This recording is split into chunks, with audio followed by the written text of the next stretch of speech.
Welcome to the South Coast Artist Index Gallery X Documentation Project Series, hosted by Sean FitzGerald. The project is the first phase of an agenda to scan Gallery X's entire collection of documents, including news clippings, posters, flyers, photographs, and more. The scans will be archived and later mined for information specific to the artists who have had their work exhibited or who have performed at the city's oldest continually operating cooperative art gallery. Join Sean and his guests as they discuss the project and the history of Gallery X, its visual, performing, and literary artist members and volunteers.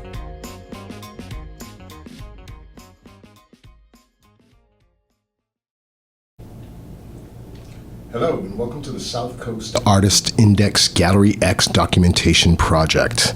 I'm your host, Sean FitzGerald, and today we have in the studio a unique individual who has left his imprint on the artistic community in several ways over the past few years. He's been integral in what's gone on in Gallery X as far as turning it around and making it a positive, flowing, central organization in the artistic community, and we're so happy and proud to have him in the studio today. So without any further ado, please say a few words. So I'm Zachary White. I'm the current executive director at Gallery X. I started as the director back in January of 2020.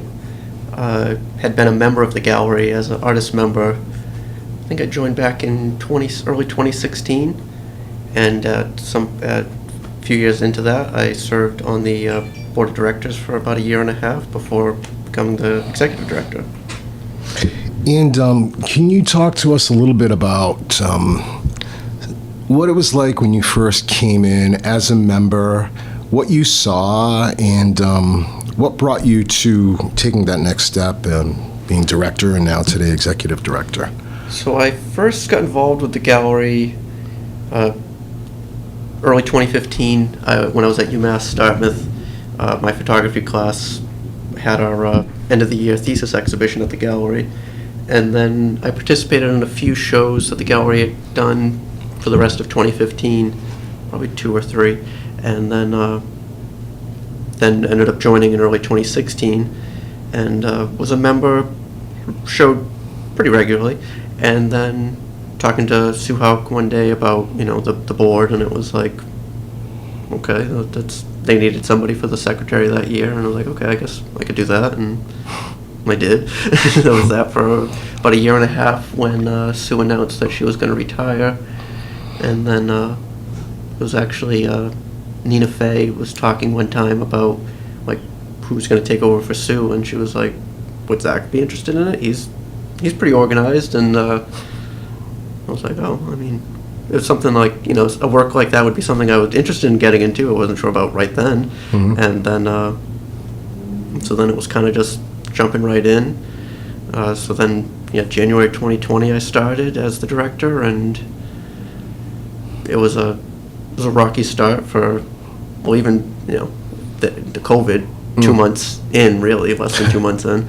But, and then it was just slowly kind of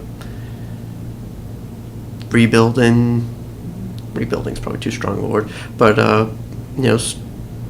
really had to go back to the basics with the gallery and how it operated. And it was almost it almost seemed like there was a rebranding without actually officially attempting to rebrand Gallery X. Yeah, it was kind of like, in some ways it was, because even when I joined in 2016, there was still a lot of activity in the gallery, but like the outside groups using the space, or like the incubating smaller organizations, wasn't happening as much as it did 5 to 10 years prior. So it was kind of one of those things when I came in, it was like, well, how can we get back to that and kind of reintroduce the gallery to people, both in terms of people who either hadn't been in a while or kind of forgot we were there. Yeah. And so that was like, in January, that was like my goal was, okay, let's get back to that. Let's rebrand. We'll reintroduce ourselves to the community. There's obviously always new people that have never been in, and which is always still the case. But and it's just, okay, what can we do to to rebuild that and kind of strengthen ourselves again to expand into more programming outside of, our monthly exhibits and stuff. And, the membership has always tended to be on the older side, especially people who have been around we have a number of members who've been around for 20 plus years, so it's always, okay, how can we get new people in that are just as active and interested as the people who have been here for 10 plus years. And so that was really my goals going into for the immediate in 2020. And then obviously we had to pivot a little. A little bit, but it's amazing just in 4 years how far you've helped take the gallery from where it was just in 2015 when you joined, or when you first walked in. 2016 you joined. It's amazing, and it's funny because artists, as we all know, can be creative geniuses. Organization isn't necessarily always a strong suit. So you were definitely a saving breath of fresh air. Yeah, like one of the first. Actually, it might have been the first or second day that I was like officially the director. I had a meeting with someone from the Allen Foundation, and they came to the gallery. It was them. It was me. It was Herbie Thompson, who was the president at the time, and Chuck Hauk. And it was kind of like, what are our plans now that there's like someone new running the gallery? Like Allen Foundation kind of wanted to know what was going on. What was our goals? And I remember at the time it was like, well, the building will be 175 in, so the building's 1855, so we'd be 175 in 2040?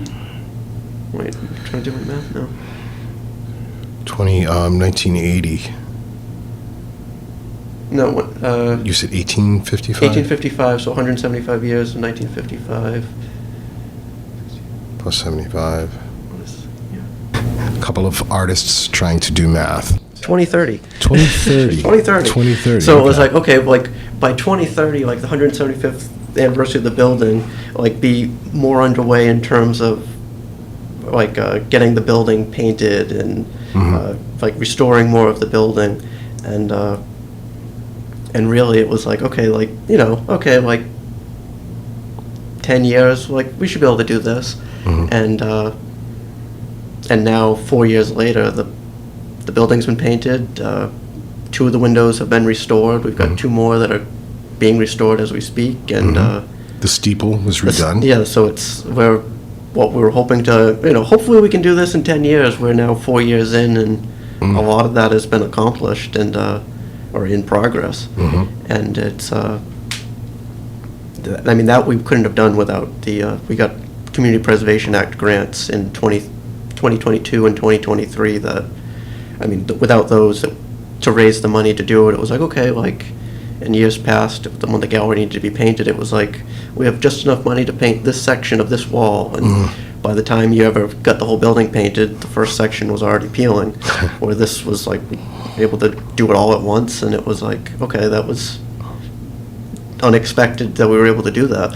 And it's really helped kind of springboard us into, okay, we can do this. Like, this isn't, we don't have to think of it as like, oh, because we've always been a small organization in terms of one staff member and just volunteers, and it's, okay, you have limited budget, and that was basically a level we always kind of maintained, but it didn't really have any kind of extreme highs or lows. It was just that was what our budget was, and we worked with it. And then it was like, okay, we applied for this grant that was like kind of I thought it felt like it was kind of a long shot when we applied, and we're hoping like, oh, maybe they'll give us, maybe we'll get a half of it or a quarter of what we asked, and they fully funded it, and it was like, or fully funded our request, and it was like, okay, this is, and then they were interested about our future plans for rehabbing the building, and it was like, okay, if we can get a couple of these and really get some major progress going, that'll really help in terms of raising other funds, and also just with the confidence of the gallery, with me, with what we were doing, that it's paying off. Yeah, I mean, you really you started this dialogue with them, and it's continued, and it's really grown outward throughout the city.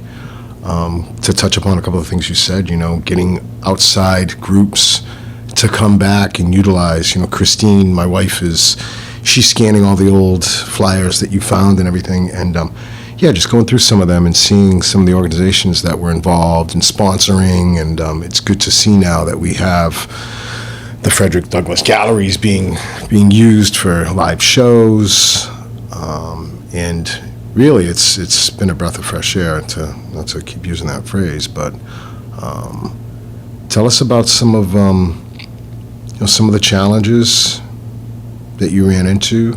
So I mean, the first one was COVID, because we had we were closed for January for our normal maintenance. Let me ask you, do you think COVID helped? In a roundabout way, this? It really did. Yeah. At the time, it was not.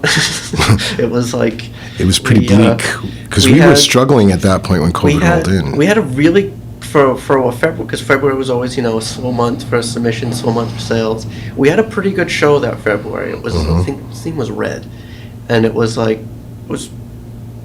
good turnout. I remember there to be some sales, and then that show ended. End of February. We had a show up in March that was a outside group, and they had their reception I think on March 7th, and then everything closed March 14th, and we had 150 people in the gallery at one time. It was Wow. the biggest crowd I'd ever seen, because there was a lot of young people there, and it was okay, maybe things are turning around, and a week later everything's closed, and it was we may have been an early super spreader. Little incubator at Gallery X. Actually, we didn't. That was another thing too. Even once everything closed down, and we had I don't know how many members we really had at that time. Probably 30, 40-ish maybe. And people, at least people were pretty healthy, luckily, and especially in the early parts of the pandemic. Nobody had any major health scares, at least that we really were aware of. And so once things closed, I was okay, what are we even doing? And because everything was okay, we hang up work in this physical space, and people come and they see it and hopefully buy it and support the artists. And we had our full schedule set, and it was okay, can we do something online if this is not going to end, first, I think they said, April 1st or something. And then, so then we, probably by mid-April, we had people submit images of the work they would have submitted to the theme, which was, I think the theme was spring or plants or something. And so then we did a few months of shows that were, people emailed in images. We set up the website so people could shop on it and see the whole show, because it only existed online. And then,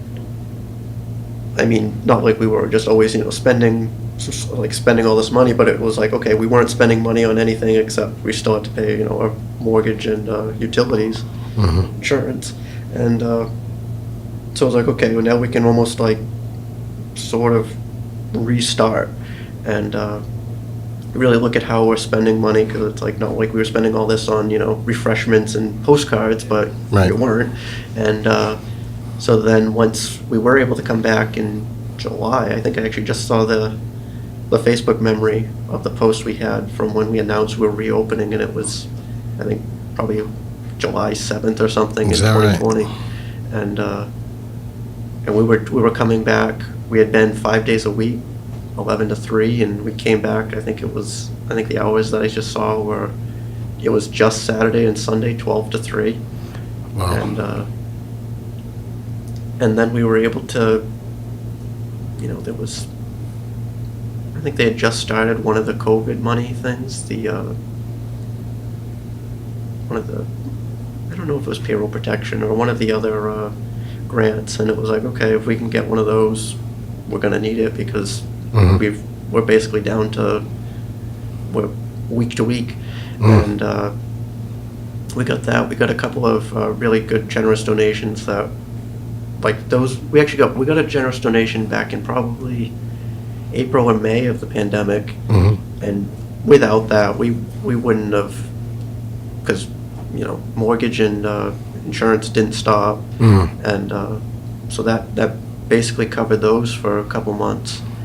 And we were able to really focus on, okay, we've got to figure out how we can do this, because I think we were a capacity of like 15 people or something when we reopened. Yeah, the programming was really had to kind of approach that in a different way. And then, and then we had, you know, it was like, you know, because of the pandemic, a lot of things couldn't happen. And then Johnny Neiman was like, well, he's friendly with the Haynes family, and Sig Haynes was supposed to have a show in Norway that was going to be physically in Norway, and that couldn't happen because of travel restrictions and everything. And it's like, the work's all packed up, it's all ready to go.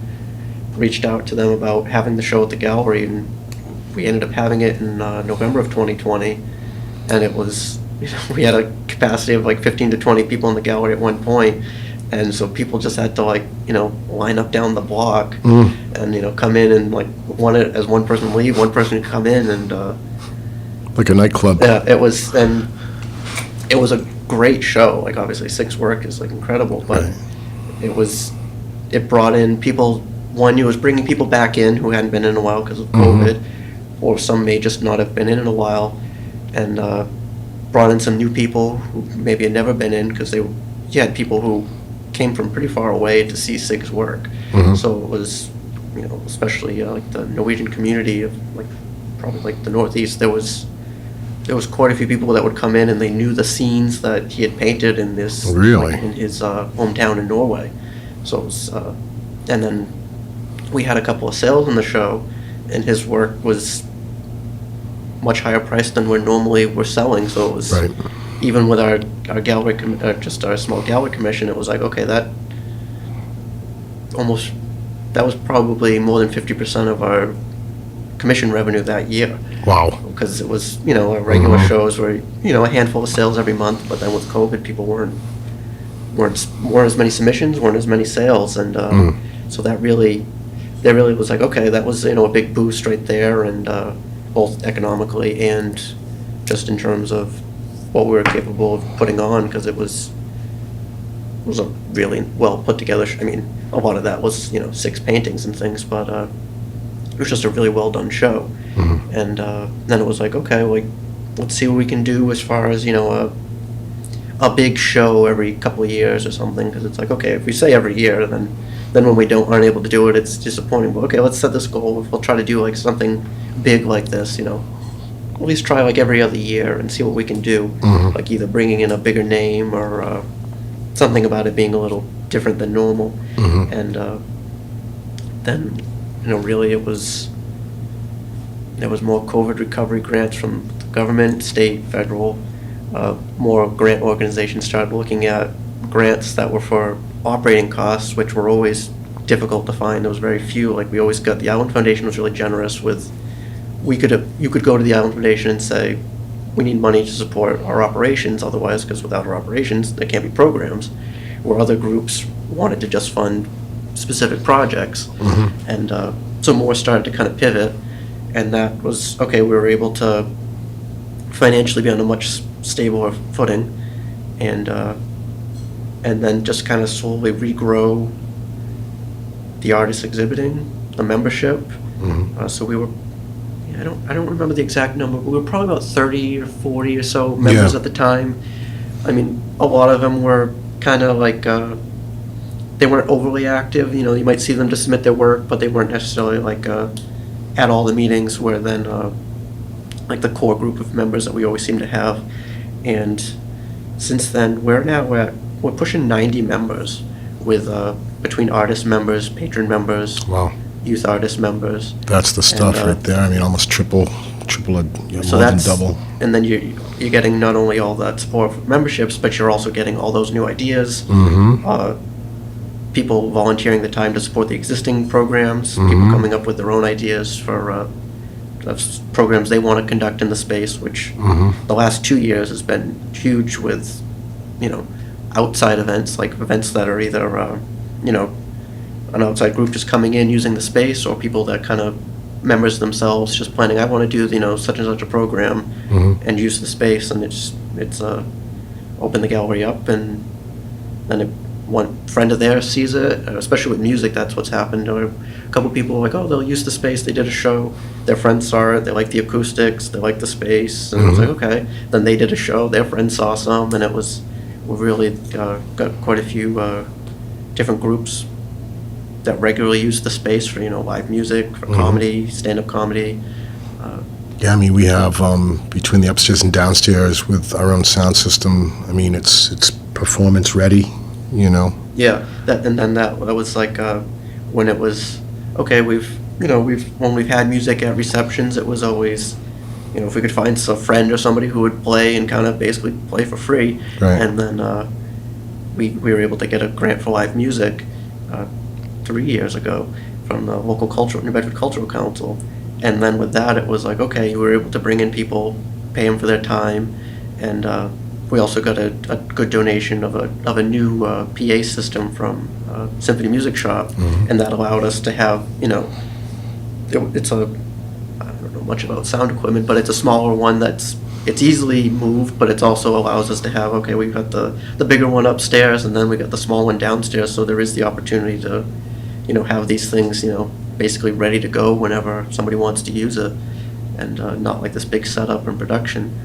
And that's been really huge, especially when it's just, we had bingo there a few weeks ago, and it just able to use that and have that small setup, and they come in, they set up their tables, and it's a fun night, and nobody's like stressed out or spending all this time with all this like lugging around things and bringing in their own equipment. It's there and ready to go.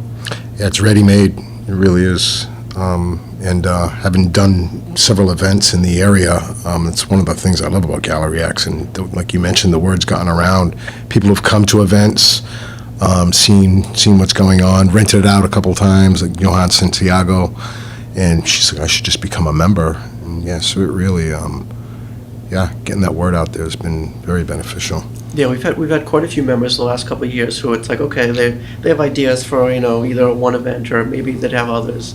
And then it's like, well, I mean, anybody can rent the space, but if you're a member, you get, a few benefits, you get discounts and things. And it's like, okay, well, they want to do some other programs, so they'll, plan for those to be at the gallery, and it gets new faces in. It brings in new people to see the work that's up on the walls during it.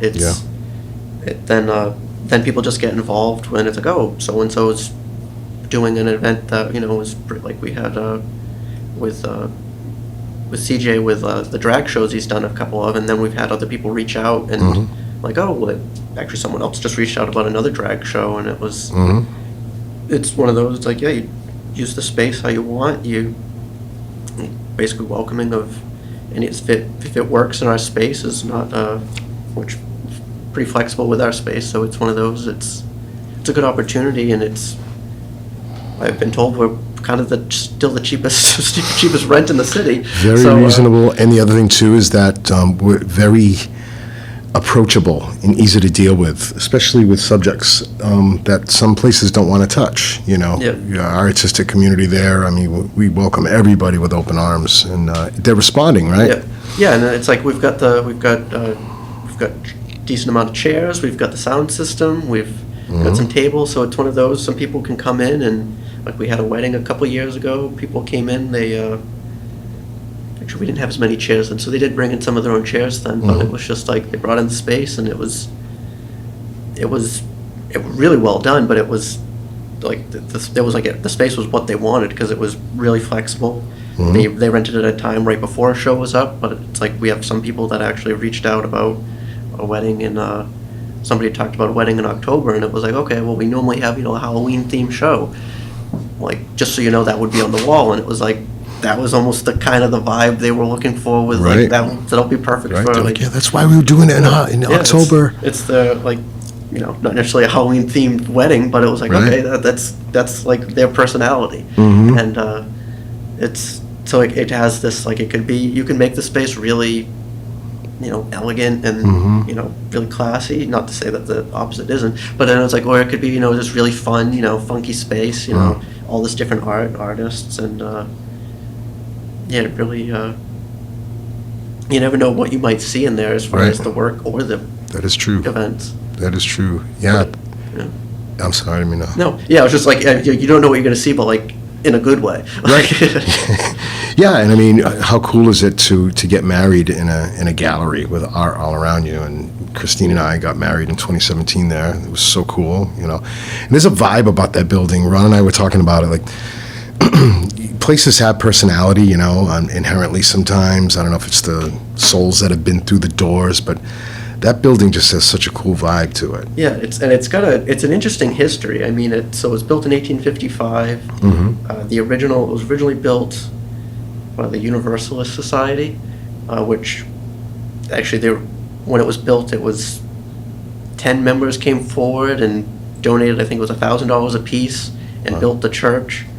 So it was like it was debt free, like from its beginning, and so then slowly over the years they made some alterations to it was a much simpler building when it was first built. Actually, it was, in some ways there was parts of it that were simpler. The stained glass wasn't there, but the steeple was much different.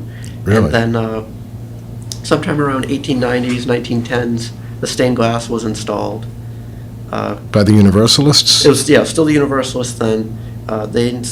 As far as I know, all the stained glass went in then, because we have some drawings of it from like 1880s, and the windows are just plain windows. And like one of the windows is marked as in memory of one of the members of the Universalist Church, and they died, I think, in like 1893.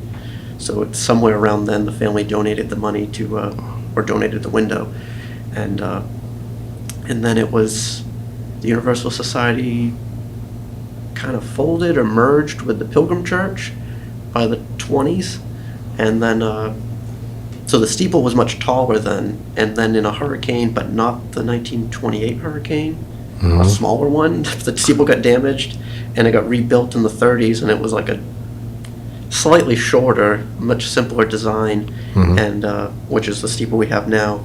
And then the Pilgrim Church was in the space until sometime in the 40s, I believe. They then sold or rented the space to Temple Sinai, which was a short-lived synagogue. And that was there into the 50s, I believe, possibly the 60s, when the Douglas AME Church moved in after their original home was, I believe it was torn down, part of urban renewal. And so the AME was there 60s to, I believe, 1994 or early 90s, when they, I think the congregation, I think it kind of folded. And so we have we've had these communities that were all pretty, I mean, I don't really know the difference between Universalists and Pilgrim Church, but for the most part, they're all pretty different communities. We have, Universalist synagogue and the AME Baptist, the AME Baptist, and it's like these different communities, and they all made the space their own. Yeah, so, I mean, so many different denominations and all in the same building. Yeah. Yeah, and it was one of those, like, we have a few photos of the interior, but for the most part, they're all from the time that the AME was in there. I don't know that we have any really from earlier of the interior, and it's like, I mean, I guess by the time we moved into the building in 95, we moved in 95, rented until, I believe, 99 when we bought the building, and when they first moved in, I guess the walls were all teal, the windows had these giant curtains over them, the downstairs was drop ceilings and wood paneling, and had been done over like probably 1960s, 1970s, and slowly they worked to remove the paneling and paint the walls, and try to be as accurate as far as historical things, but also making it work for our space. And there's just these interesting groups that use this, that it was their home for 150 years, and then especially considering 3 of the 4 don't exist really anymore. Pilgrim Church still exists, but I actually spoke with someone at UMass a couple of years ago about trying to find more information about Temple Sinai, just trying to put together a history of the building, and I guess it was a pretty short-lived. I think it was about 15, 20 years, but it was a denomination that kind of formed as an offshoot and then kind of folded. Wasn't Jim Jones, wasn't his church I thought his church had something to do with Sinai. I thought it was a Church of Sinai. Maybe I'm getting it confused with the cyanide he put in the punch. It could be. Yeah, this was I think it Temple was. of Sinai. But you said it was of Jewish denomination. Yeah, so right? I think it was described as a Reform synagogue. And I believe the synagogues that were in the city at the time were Orthodox, and I don't know what the other one That would be. explain why they rented it from it was the Pilgrims that they rented it from, the Pilgrim I think Church? they first rented it, and then I think they did buy it at some point. Huh. Because I think the AME bought it from the synagogue. Like, the synagogue lasted, and then it was pretty much continuously used for the most part. Like, there were some walls in there, maybe a year or so where it was empty, but it was almost like people used it until either they folded or had no use for it. Like, the Pilgrims moved to down near the Zacharian, well, I don't think it's a new church, but a slightly bigger church, and then another group shortly thereafter moves in, uses it, and then they move on, and then the next group comes in to use it. So we're kind of like Chuck's referred to it before as we're kind of like the stewards of the building, with its history. And Have we had it the longest? at this point, we're probably the 29 second years. longest, because the Universalists had it for 60, 70 years. Oh, wow. And so we're now at 30. We're about halfway. But yeah, everybody else was, I think, no more than 20. And that's probably about that.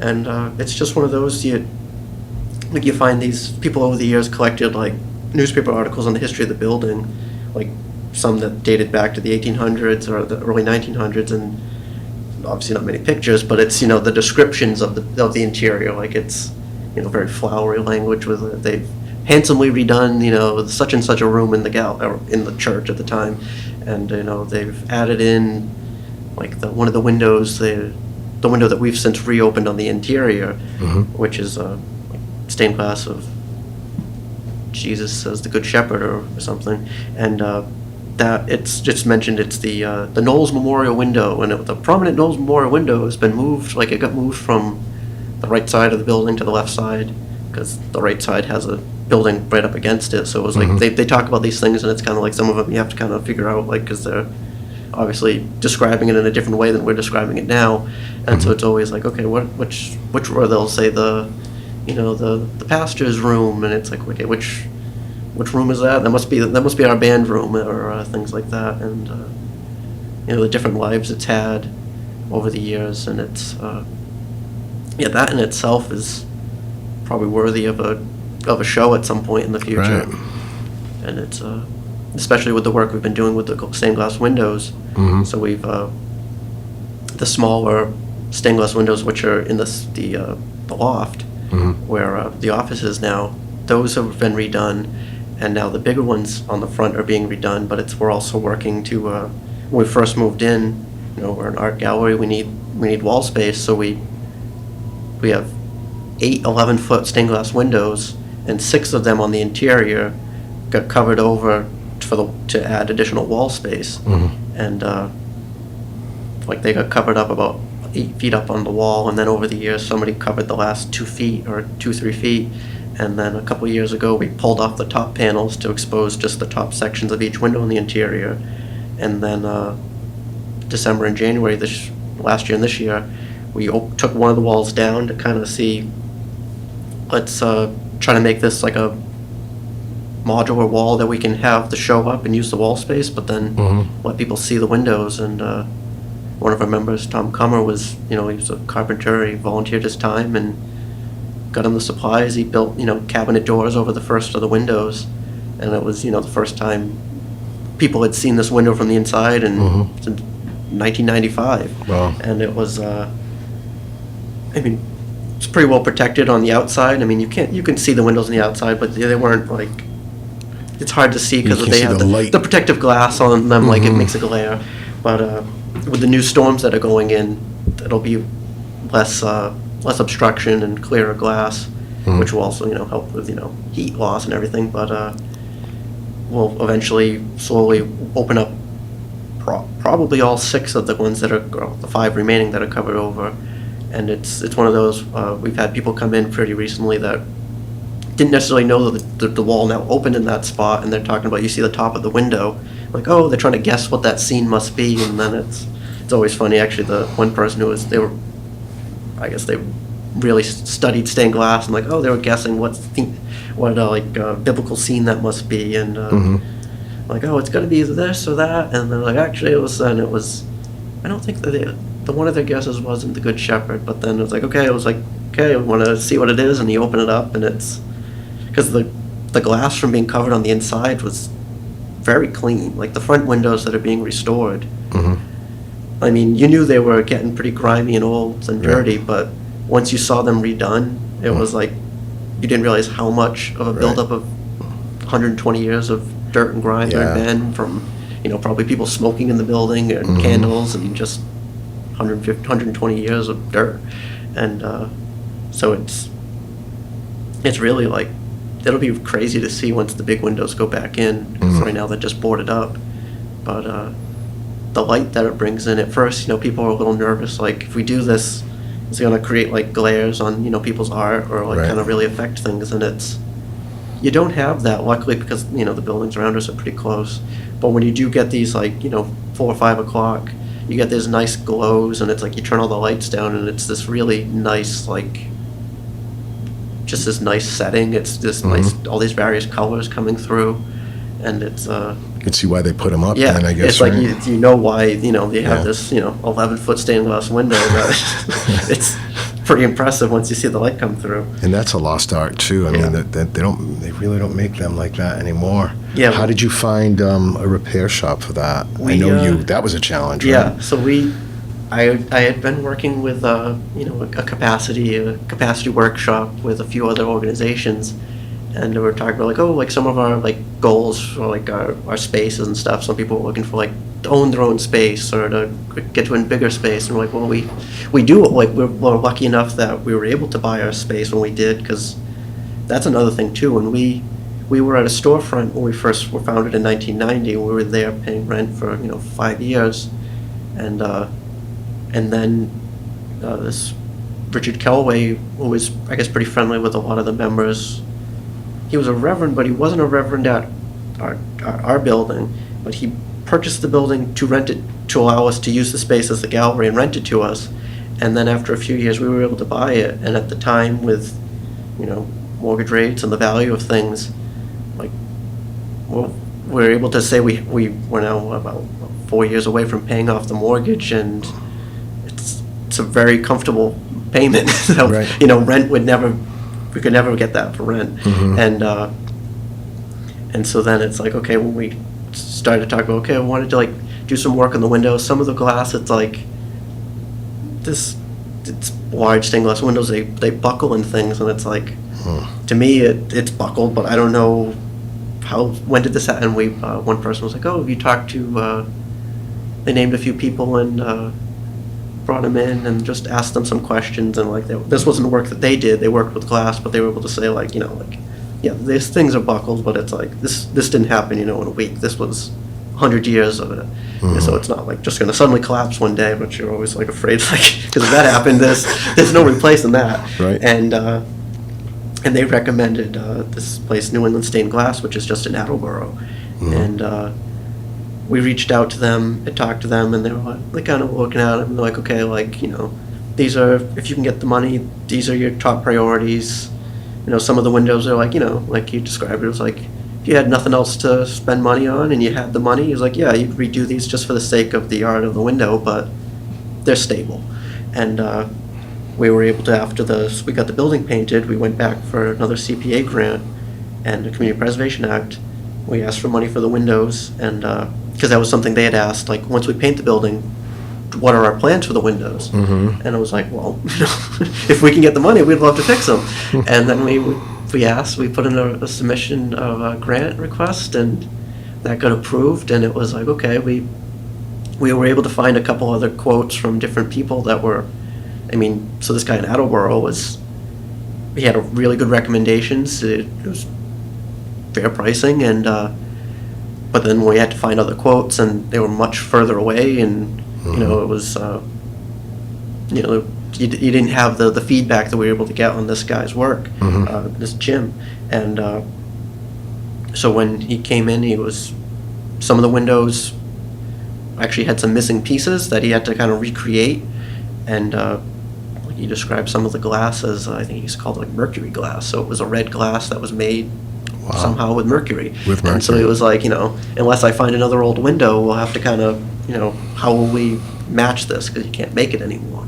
And he was able to, so there's 4 sashes to the 2 windows, and he was able to take, one of them was missing, so he was able to take pieces from the 3 and kind of add in a little bit of new in each window, and then a little bit of, and then like some restored glass from that he had, and then the existing glass.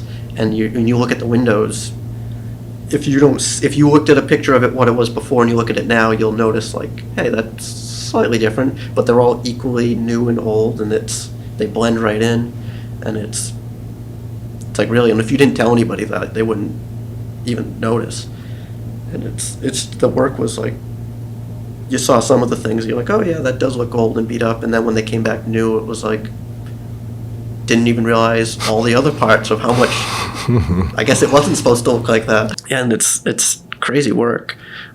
Like last year, when they started the project, I went to the shop to pick up some of the wooden frames to have those worked on.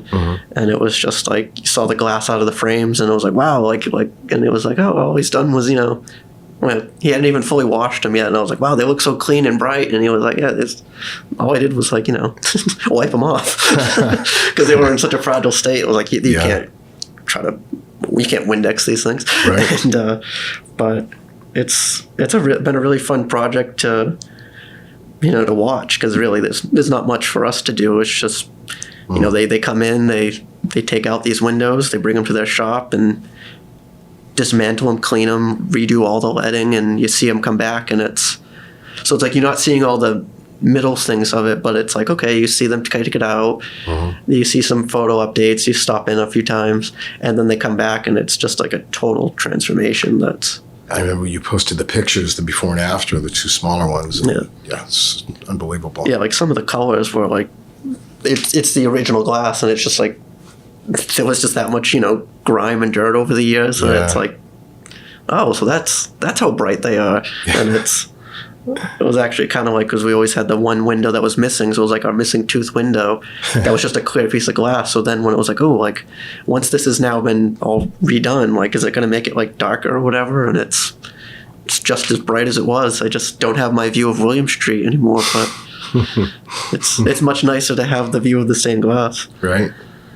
What are some of so I can see that brings you pleasure to have that realized. What are some of the other joys you get out of being at the gallery and doing what you do? I mean, so when it was like, okay, when we first in 2020, it was like, let's get try to build up before the pandemic. Let's build up other people using the space. Like we've always like prided ourselves on there's different groups in the city that they've outgrown our space. They have their own spaces now, but it was like, oh, when they first started, they used to hold, events at the gallery, and we helped, in some way, like, kickstart them, and they would start their poetry readings here, and now they've grown on, and, some of them have grown on to bigger things, and they have their own space, and others, they still, use the space, because that's another thing, too. It's like, you'll have artists in the space that are everyone from, professional artists that have been working in the field for decades, trained by, colleges, universities, and various groups. And then you'll have people that are self-taught, hobbyists, young students. And you see this progression. You see people that like, maybe they showed a lot years ago. They went off, did whatever they did, and they come back every once in a while, and you see their work, and it's like, this is somebody that like they'll even be like, oh, my first piece I ever sold was here, or the first show was, I was in high school. And so that's always fun. And so it was like, okay, well, what can we do to make sure that keeps happening? Because if we want to last, another 35 years, we've got to make sure we're always bringing in new, fresh faces, new ideas. And so it was like, we used to always do a high school show for probably, I think it was about 10, 12 years. Like, it was an annual show where various local high schools would have an exhibit. And I was like, let's see if we can do that. And at the time, my sister was working at New Bedford High School, and so it was like, oh, she gave me the contacts for some of the art teachers, and they're like, oh, they'd be interested. And then the pandemic happened, and then it was like, okay, like in 21, it was like, we started with just working with New Bedford High School. We did a small show in the Douglas Gallery, and it was, teachers loved it, the students loved it, because it was, they have their district art show, but this was in a gallery. Even though it was, we mentioned in the title of the show, it was like the artists were New Bedford High School students, but people were coming in and they're like, okay, where's the student work? They're seeing this work, and it was like extremely well done. Like I went to New Bedford High, and we had some art classes at the time, but they were kind of dwindling at that point. And there's just so many more things offered now, and there's I think it's like a requirement now. So it's like it's not just if you ask about it or the throwaway class, it was like people much more involved. And so you're seeing this work, and it was like there was quite a few people who would come in and they're like, okay, they do know this is the student work because of the title, but like if you told us this was any other show, you'd believe it. It was well done. And so then the next year we did 2 shows with just New Bedford High, and then even like you'd see some of the same names from the year before, and it was like you're seeing this improvement, or you're seeing kids that like they are genuinely interested in being an artist, having a career in the arts, going to school for art, or just doing this as a more serious hobby. And you're like, okay, if we can encourage that in any way, that's what you want to do. And then last year we were able to expand it to we had Fairhaven High School, Dartmouth High School, New Bedford High School do a show combined. A hat trick. And it was, you have some like schools are offering, jewelry medals, different graphic designs. 2 of the 3 offer ceramics, and it was like the work was like so well done, and the work that the students are doing, the work that the teachers are doing, and it was like we want to promote this in a way that's like, one, this is I met a lot of people like if they're when they were in high school, if they had art classes, they either like didn't really think much about them, or it was much more basic. And now it's like you see this, it's like some of it was like this was a sophomore in an entry level art class, and they were able to do this. Like if we can enable them in some way, imagine what more can be done. And like you'll still have that with people, and it's like they'll come in to bring in work for a show, and it's like, oh, like have you shown here before? Like asking if they know like about you fill out slips and things, and like, oh, I showed here in a high school show, and they're in their 30s now, and it's like they remember. I was like, oh, that was like their first time doing this, and I was like, no, they're coming back. So I was like, oh, it's a little rusty, but yeah, I've been here before. And then so it's like, and then we were able to give out some memberships to the students who participated. Both we have the new youth membership that we started a couple of years ago, which was aimed at basically school age kids through high school. And we were getting more people interested in that, people coming in that's like, oh, like I'd love to get my son or daughter, or they're always painting, they're always drawing and stuff, what can we do to encourage that?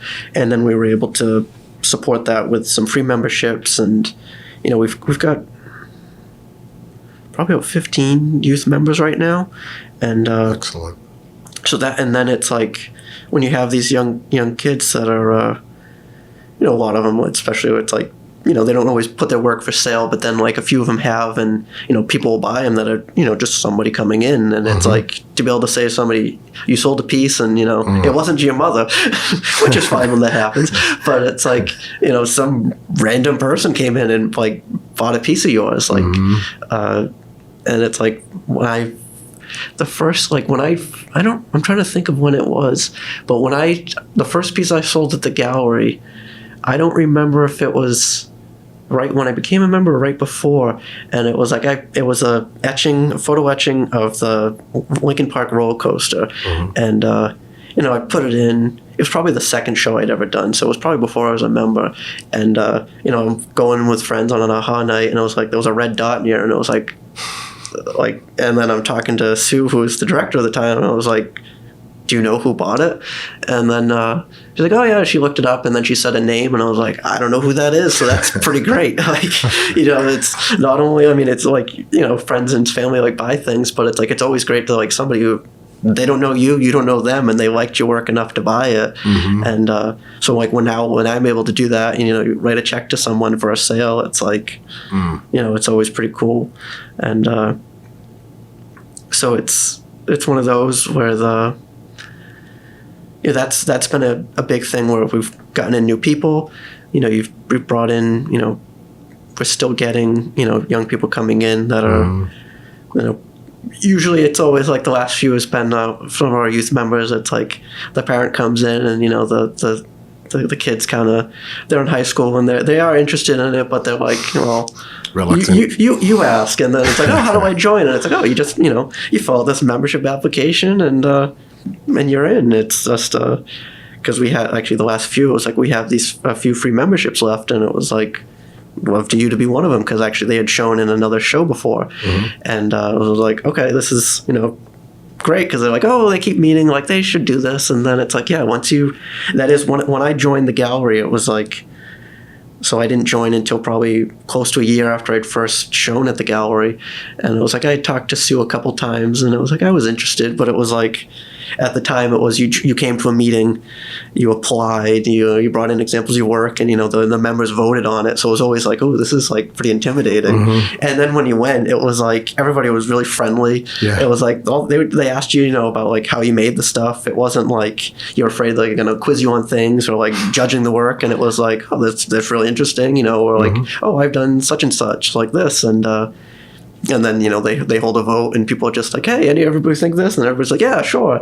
And so that was actually something we changed fairly recently in the last year. And it was like, I think like we always had this thing, you voted in members, and like Sue had said, who had been there for 15, 20 years, and it was like, I think she remembered one person that ever didn't get in, and it was like, you have this idea that people get voted in, like, ooh, this is intimidating. And when people come and do it, they're like, oh, this is easy. Everybody's friendly. They're like welcoming. And, you have people that are just, a lot of just regular people. I mean, they have their day jobs. They do this because they like it.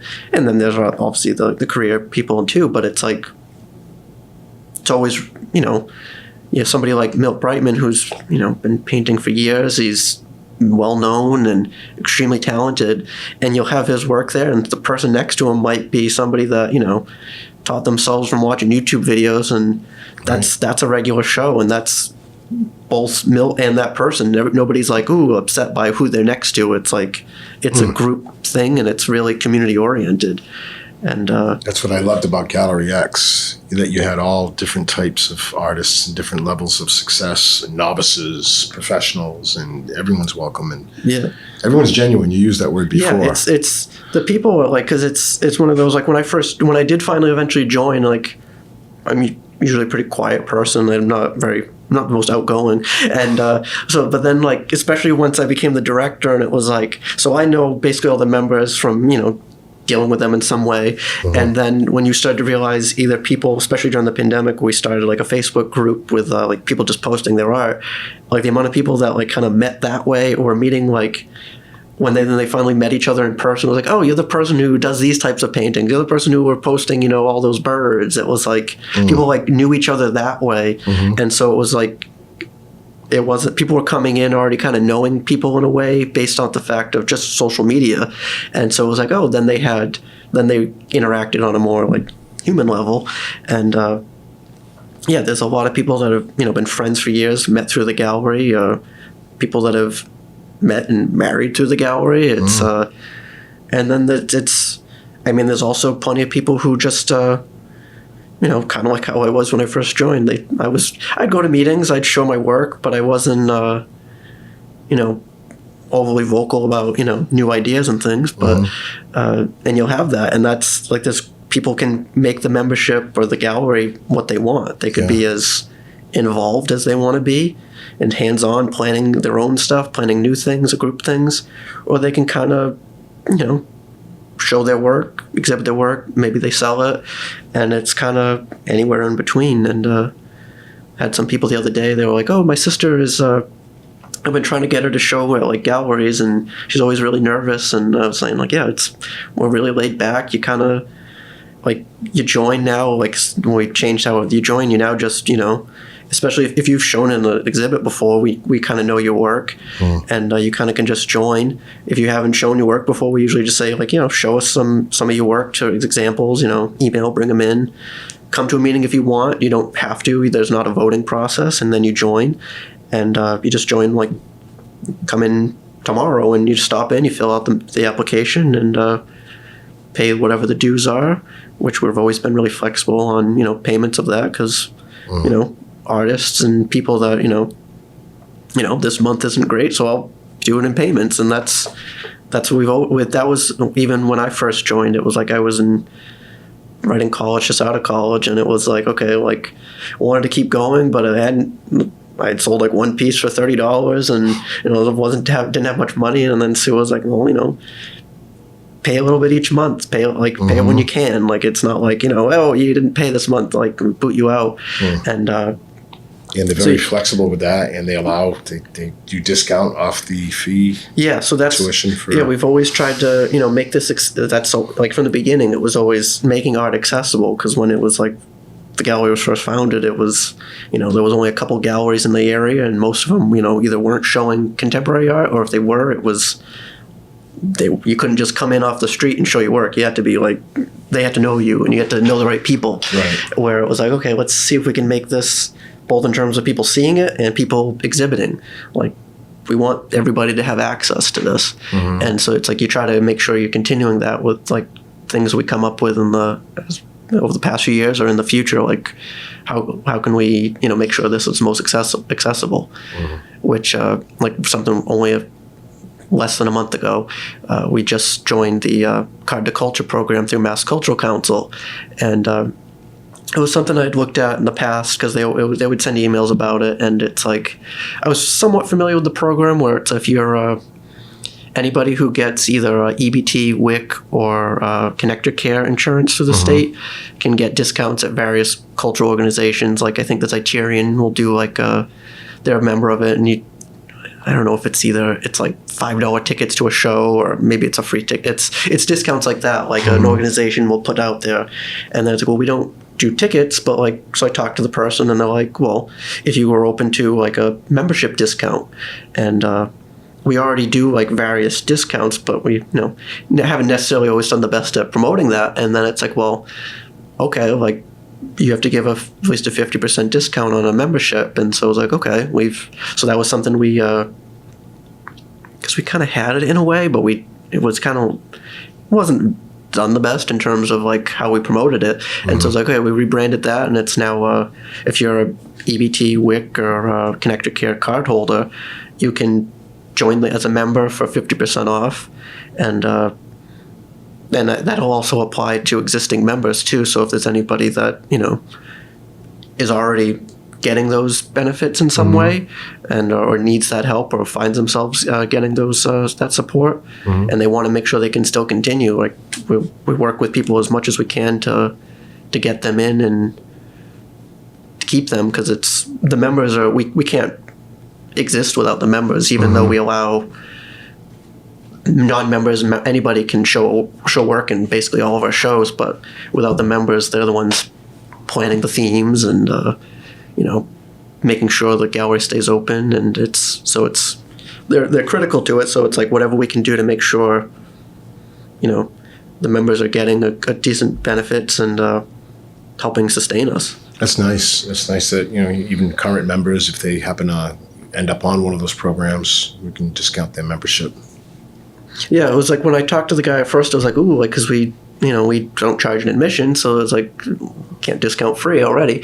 And then it was like, okay, if we have, like, how do we have to structure? And he's like, no, he's like, you're a member-based organization, so you discount your memberships if that's what you want to do. And so I was like, okay, because we've had people in the past who like, oh, they have some health challenges, and it's like they can't participate as much as they'd like to, and like some give and take with that. And so some people in the past we had done some different membership things like that, and it was always kind of case by case, which is always not the most comfortable thing for someone to come in and be like, hey, I want to, I like and ask for things. So it's like if we just, we promote it, people come in. There's not like a, having to bargain with us in any way. It's just, it's the discount is there, and I think it's, it's only been a few weeks now, so we haven't really can't say there's been like this the real change yet. But I definitely think it's definitely going to help in terms of how we reach out to the community. Yeah, I think it'll definitely help with membership and just growing our footprint here in the city. Yeah, because you'll get people in, and that was one thing I had noticed a couple of years ago. I was talking to a grant organization, and they were asking about like what's been going on, and it was at the time it was like, well, we have some people who have been regularly showing. They're not members, so they pay per piece when they submit their work. And I was like, there's a couple of them that have paid the equivalent or almost an annual membership due. And it was like, they're like, oh, what do you think that is? And it was like, a few people were like, oh, they're not sure if they have the time to commit, or they're like, oh, at the time it was like, oh, they were afraid about like, being rejected for a membership. And and it was like, you're reaching out and you're like, one, you show regularly, like if like we're not jurying this show, like let's not jury our membership, like because even if somebody happened to be their skill level wasn't quite there, they could be a great asset in terms of their ideas or just their enthusiasm. So it's like you can't just be like, oh, like just judging people just based on that. And then you do have people that like they're like, oh, they come in and like you'd have members who've never shown before, and they'd come in to join as a member, and they're always like, oh, they're not really sure what to think. And so it was like we had this period where people who had never shown joined, like kind of they just did it, and people who had shown on a regular basis to the point where they like, you should just be a member by now. You would have saved some money, or especially like you sold a piece, you would have gotten a little more money around the commission. And but they were always the ones that were like, oh, like, can I commit the time? And that's always the thing. It's like, well, it's great when you can be in here volunteering on a regular basis, but if you can't, we understand that. Like, not everybody can. So it's you do what you can, and if it happens, 6 months go by and you've shown some work, but you didn't like come in and help clean the gallery one day. It's like, people get busy, and but it's better to rather be a member and save that money and show your work than paying for a piece, which is great too. But it's so affordable, and the benefits just that's the thing too. Like when the gallery first started, I think it was like $30 or $40 a month to be a member, and it is now, the base membership is now $200 for the year. So it's actually gotten cheaper in 35 years. Everything else has gone up.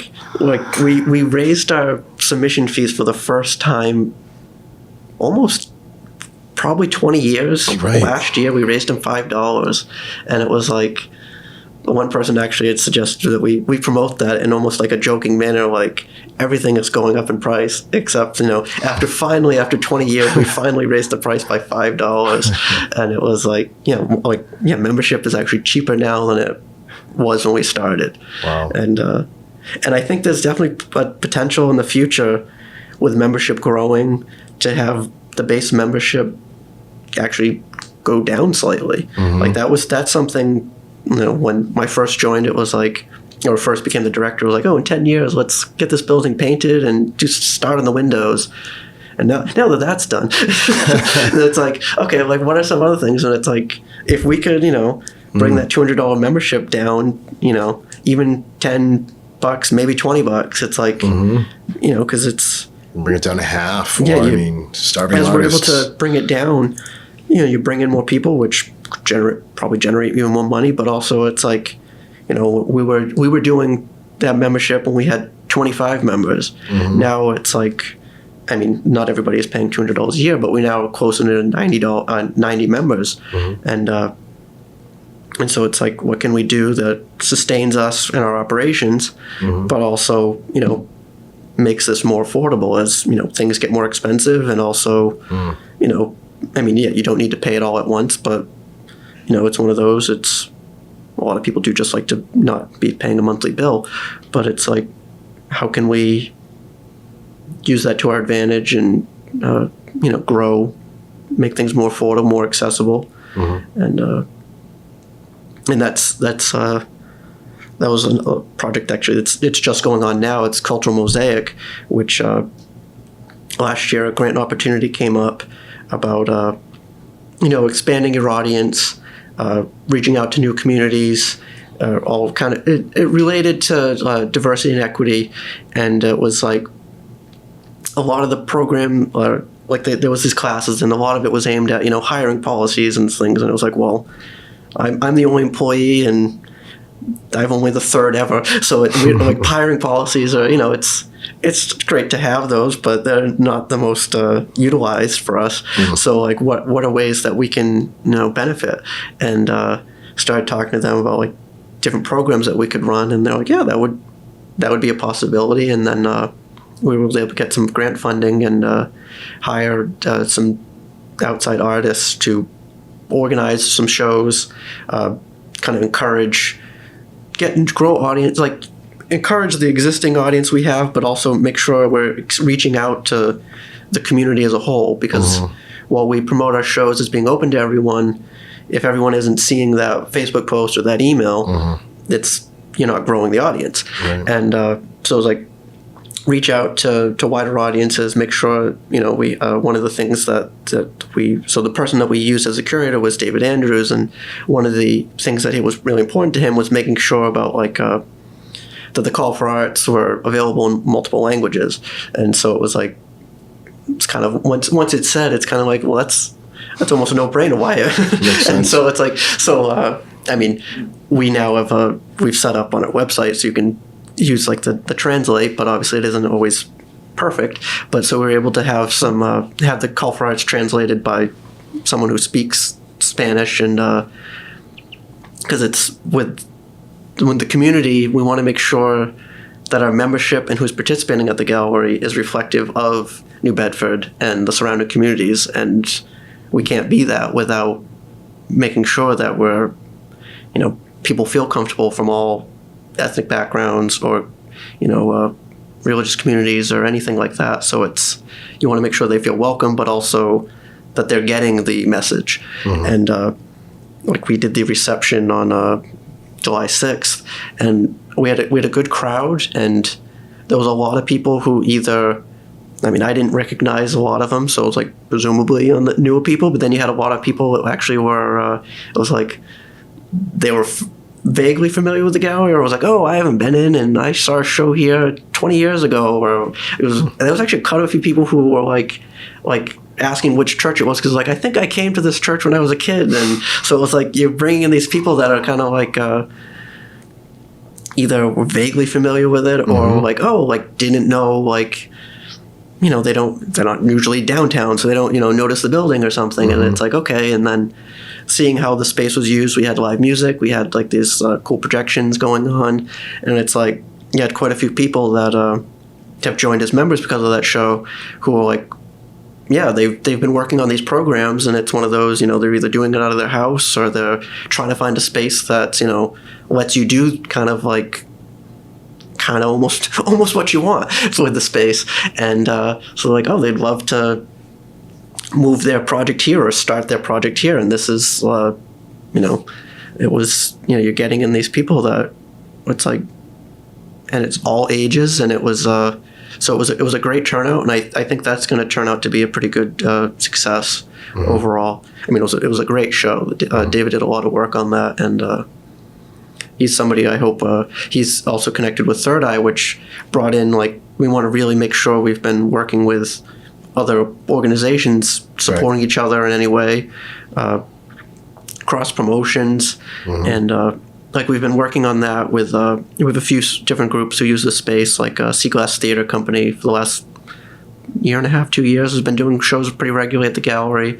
And it's like, these are small groups that are kind of like Sea Glass, they don't have a home theater, so it's they kind of were bouncing around, and they're mostly all volunteer. So it's like, okay, we've been in that situation before. For 15 years we were all volunteer, and it's like, we're lucky enough to have our space. So how can we help promote what they're doing, but also like they're bringing in audiences that were coming to see a musical or they did an opera at the gallery that was like the space.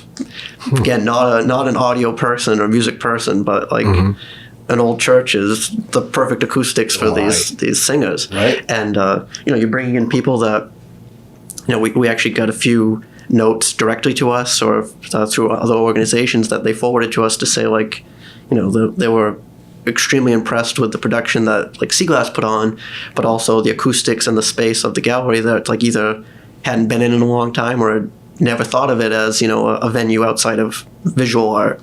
And so that's something we're really been really important since COVID is performances, live music, comedy, any live entertainment or programming, because that's what's going to sustain our visual arts, but also that's that's kind of the an art show that's on the wall. It's great, it's there, but when you have new audiences regularly coming through because of somebody comes in for this drag show that was coming just for the drag show and see a piece, or like the comedy shows that have happened, they've been bringing in acts from not just outside the area. Like they had somebody like from England in one of the shows performed, like New York, California. And then they're relatively well known if you follow stand-up comedy. So then you're getting audience members from further away, and then they're seeing the work. And like we had a few sales during one of the shows, and Ashley, who runs the Will City Comedy, was like, "Oh, like this is like her dream is to like, okay, we're doing this in an art gallery and getting the people at the show to buy art, appreciate the actual art on the wall, and not just be like, oh, they come into the show, they leave." And it was like they're actually staying there, hanging around, looking at the art, buying the art, and it's like it's not just a venue. It's people are interacting with the space, which is the arts are coming together, mutually beneficial. Wow. Well, I want to thank you for all of your work. I in the last few years, I do say to you once in a while, you're doing a great job. And I know it was tough when you first came in. I know there was some resistance here and there. And I'll give you props for hanging in there and really steering the ship, man. Yeah, it was. It hasn't always been easy, but it was one of those like there was at one time in 2020 where I was ready to leave, but actually, I don't know, we don't have to keep going with this, but it was probably in August of 2020. It was right before the August show was going to go up, and it was like I was going to call Sue before I announced it to the membership, and just because taking over for Sue, and then Chuck answered the phone and Sue wasn't home, and then he was like, "Oh, what's?" And I was like, "Oh, I don't think I can keep doing this. I gotta move on." And he was like, like once we get the next show up, I think that'll kind of be, I'll transition out. And he's like, he realizes, changes need to happen, and obviously not everybody is, always enthusiastic about it. So it's like, what we need to at the time he was like, "Oh, we wouldn't have made it, those 6 months in the pandemic without me." But I mean, that's right. But it was just like, oh, then it was like, okay, fine, I'll give it a week. I'll see. And then I'm like, I mean, at the time I didn't have anywhere else to go for a job either. But that was but then it was okay. We got through some tough parts, and then not like it then suddenly got real easy, but it was we've got on stabler footing, and you kind of found your way. Yeah, it was okay. And then and it was once because it was money was still not good at that time. It was like we were getting in some support that kept us going, but just barely. And then we've our budget. I mean, I'm not saying, oh, this is my work, my doing and stuff, but like our regular budget was usually 45 to pushing 50, and that was always a thing when you look at grants. 50,000 was kind of the threshold before like some grant organizations would consider funding you. You had to be consistently above 50, and usually most of them want you higher. And then, and I think in 2021 we did, we pushed over 50. We might have pushed 60. And then, it also helped the next year we got a big grant to do the outside of the building. But the last 3 years, we've surpassed 100,000 in our budget. And it's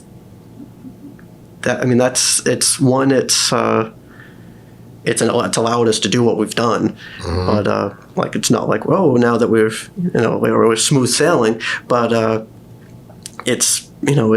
we've grown in terms of what we're capable of, like the money we're spending on programming and just our events. Like, it's not just like, it used to be our budget was, a lot of it was operations, a large portion of it, which we can't exist without paying our electric bill and paying the mortgage, but like the amount of our money now going directly to artists, well, we've always been big on money going directly to artists, but like the percentage of our budget now is considerably more, direct to artists, hiring performers, commissions to visual artists, and that's what's.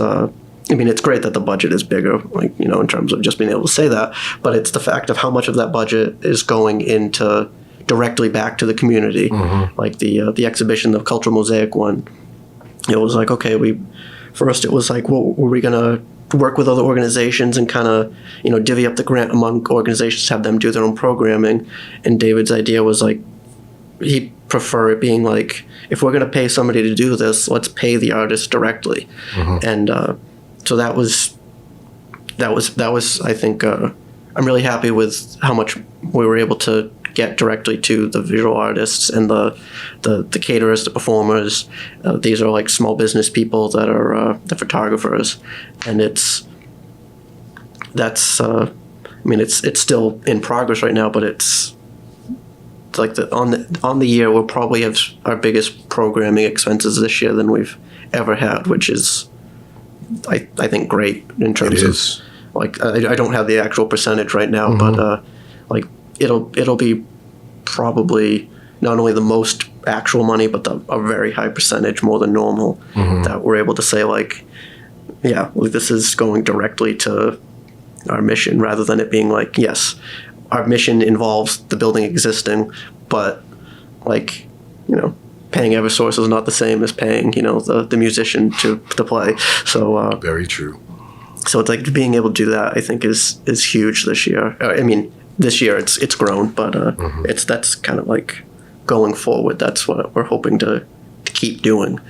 Is our operations are obviously always going to be there, operating expenses, but making sure that the individuals are benefiting directly. And it's amazing in just basically 4 years where we are now. So. Yeah. Want to thank you for all of your hard work and for not quitting in August of 2020. We're coming up on 4 years, and thank you for coming in too. Great talk, man. All right, thanks. You have a lot to say. Very interesting things. The history too. That's just icing on the cake. Yeah, it's one of those. It's like you go through these old bins, and it's like you'll either find. We had some members over the years who were very organized with making sure the history was well kept and clipping news clippings.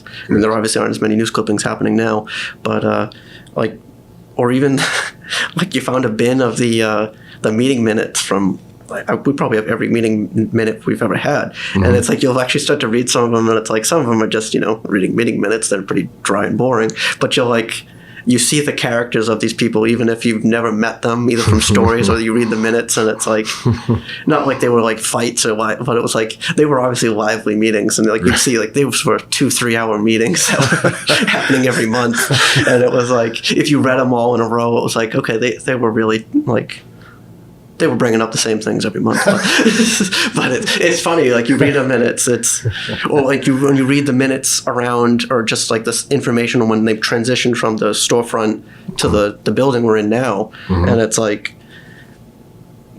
Johnny and Chuck talk about like the members who are like really like pushing towards that. Like if that were the case now, I don't know that I would be as be willing to take that big of a risk, which if they hadn't, the gallery wouldn't still exist. But it was like, without being like, yeah, we really need a bigger space and we need to own our own building. Like, right. that's a jump that Yeah. like you really had to be brave doing it, and it's paid off. I mean, because it's always like the joke I make with people. It's like, you know, our EverSource bill many times a year is higher than our mortgage. So it's like if it were the other way around, we would not have lasted. Yeah. And it's Yeah. so you have a lot of the members who came before to thank for that and making sure they pushed for you know, what they thought was best, even if, you know. Ownership is really, that's controlled their destiny. It still does today. Yeah, you have a lot of organizations that you know, real estate fluctuates, and they're dependent on, you know, hopefully they have a good landlord or a good lease agreement. Otherwise, you know, they end up every couple of years. It's like, can we keep doing this? Can we sustain ourselves and move again? Type of thing. We're really fortunate for that, and we've been able to keep our identity through Yeah. all this. Well, I want to thank you, Zach, for coming in and schooling us and giving us a little history lesson, and also in enlightening us to your involvement. I worked with you for the last few years, but never really knew exactly how much you've done. So thank you again for coming in and for all of your hard work and for not quitting. I'm Sean FitzGerald. This has been the South Coast Artists Index Gallery X Documentation Project. And we've been speaking with Zachary White. the one and only Mr. Zachary White. Thank you so much for tuning in, folks. And we'll see you again next time. We're going to have Sue and Chuck Hawk in the studio. Look forward to speaking with them. Take care.